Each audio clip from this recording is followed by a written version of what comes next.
coming back to pick up where I left off. All right, guys, we back at Red Carpet Rain. We gonna talk about this Monday Night Raw. Let's tune into it and all the stuff, the great and everything that happened here on this week's Raw. If you come at the king, you best not miss. Acknowledge us. Hey, guys, we back at the Red Carpet Rain. We'll talk about WWE Raw. Naomi makes a big announcement. We are going over the Raw recap for Monday Night Raw. Let's get the likes as we come into the ring. We'll go over great and everything else. Now, Monday Night Raw, it started off with, the division. They came out, talking their stuff. We know that Bron Breakker, and they try to make him and Bronson Reed look strong. Bronson Reed is the tribal thief for Roman Reigns. Then, of course, Paul Heyman was talking about Bron Breakker, how he's the future. And, of course, Seth Rollins, the world heavyweight champion. But, Seth Rollins, there is going to be a little bit of cracks in division. Seth Rollins, when Jey Uso came out to confront the group, he was talking about how it's supposed to be a match between Bron Breakker and Jey Uso in the main event for Extreme Rules match. And Paul Heyman, he was going on talking about Tommy Dreamer, that he's not here with us, but he's still alive. And then Seth Rollins, he was talking about how Jey Uso was talking about his family, his dad and his uncle, and how they're not good enough and how Braun can't be good enough. We know that Seth Rollins, we're planting the seeds. We're slowly going to see Bron Breakker and Seth Rollins. They're going to be butting heads very soon. Either way, Jey Uso came out. He's ready for that match tonight. We saw a lot of that going on, so it was definitely a good one. We saw that, and that was the kick off Monday Night Raw, for that matter. Now, the first match we did see, after the Division did their thing, it was a good segment. We saw Io Sky versus Raquel Rodriguez. It was a solid match. Both of the women going back and forth.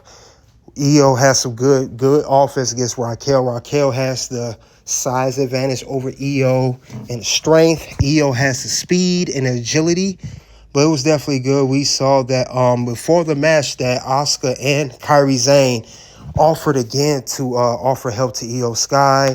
They felt bad about Io Sky losing her match last week, and Asuka and Kairi Sane, we could tell that they're feeling some type of way with Io. Io does not want to be aligned with them, and Io just wants to be on her own. But meanwhile, they had the match going on, and Raquel Rodriguez was just, like I said, did very good. But we see that Io Sky did defeat Raquel Rodriguez this week, so that was a good thing. Now, we did see how it will be Roxanne Perez and Raquel Rodriguez tag teaming to gang up against Io Sky. Now, even though, Asuka and Kairi was supposed to help Asuka last week, we did not see those two come out to help Io as she was getting beat down. Instead, we saw Rhea Ripley come for the save. So that's definitely setting up a story between Io Sky and Asuka, and Kairi, who's a little bit in between. But we will see backstage afterwards that it was an argument between Asuka and Rhea Ripley, and Io Sky just had enough. She just went off, and that was it. We saw Rhea Ripley looking at the Philly backstage. That is the same arena where she was injured with her shoulder by Liv Morgan, and it's foreshadowed. What's so crazy, it's so ironic. Rhea was injured by Liv Morgan, but Liv Morgan is out right now with a shoulder injury. So that's just good storytelling right there. We saw that. And I'll talk more about Rhea Ripley later on. We saw Penta versus Xavier Woods. I didn't care for this match too much. We know that this whole story is because, Penta destroyed Xavier Woods' hat. And I ain't been feeling the New Day at all. I mentioned that. Meanwhile, the results of that match is that Penta did defeat Xavier Woods. Whoop-de-doo, who cares? Let's get on to the next match. We saw Mr. Iguana and Dragon Lee versus Judgment Day.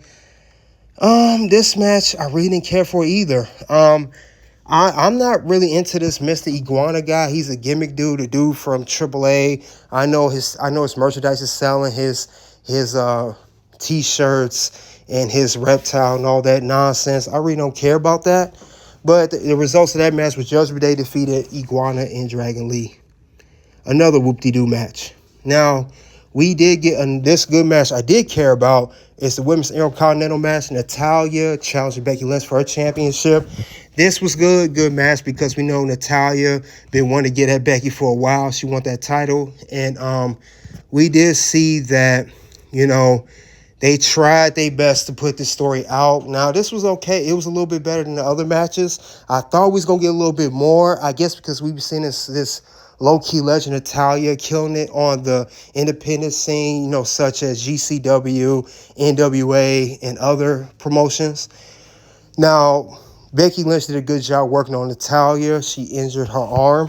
She played that off real well. But it was Becky Lynch retaining her championship by tapping out Natalya. Natalya was helped off with, what's her name? Maxine Dupree. And Becky Lynch attacked Maxine Dupree afterwards.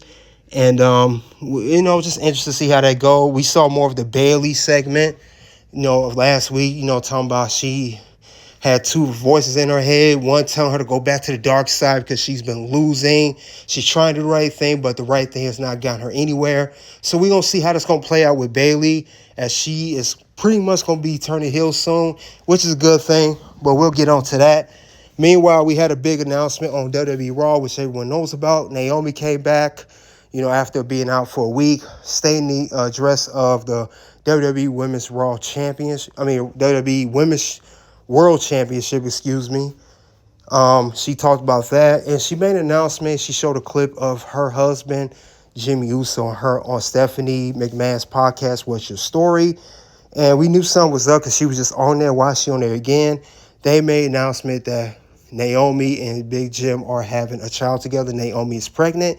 Congratulations to Naomi and Big Jim. I talked about this on the Pink Square Circle. I mentioned about that. Check that out. Also, since she is pregnant, she's going to have to vacate the Women's World Championship. Adam Pearce, stood in the ring, congratulating Naomi, happy for her. He was waiting for her to hand the belt to him. She said, I'm not handing over you nothing. This is not the first time I vacated the belt. I'm not going to hand it over. Instead, Naomi laid out the championship in the middle of the ring, saying that she's coming back, getting everybody 9 months of some change, putting the women's division on notice. When she come back, she don't come back more than ever. Even if she has to carry her baby in her arm and breastfeed it, she will be back. But congratulations to Naomi. She had one hell of a 2025 run. Start from her late last year, turning heel, carrying that over to this year, winning the Money in the Bank and winning the Women's World Championship, cashing that in. So, it's good. I didn't expect her to have the belt too long anyways, but at least she didn't get defeated for the belt. So congratulations to Naomi on that. However, we did get a main event match. We got Extreme Rules match, Jey Uso versus Bron Breakker. We saw Jey Uso come out with the cart of all the weapons, similar to New Jack, since they are in the Philadelphia ring, paying homage to New Jack from ECW. RIP to New Jack, if you guys remember him back in the day, in the 90s. Now, this was a good match.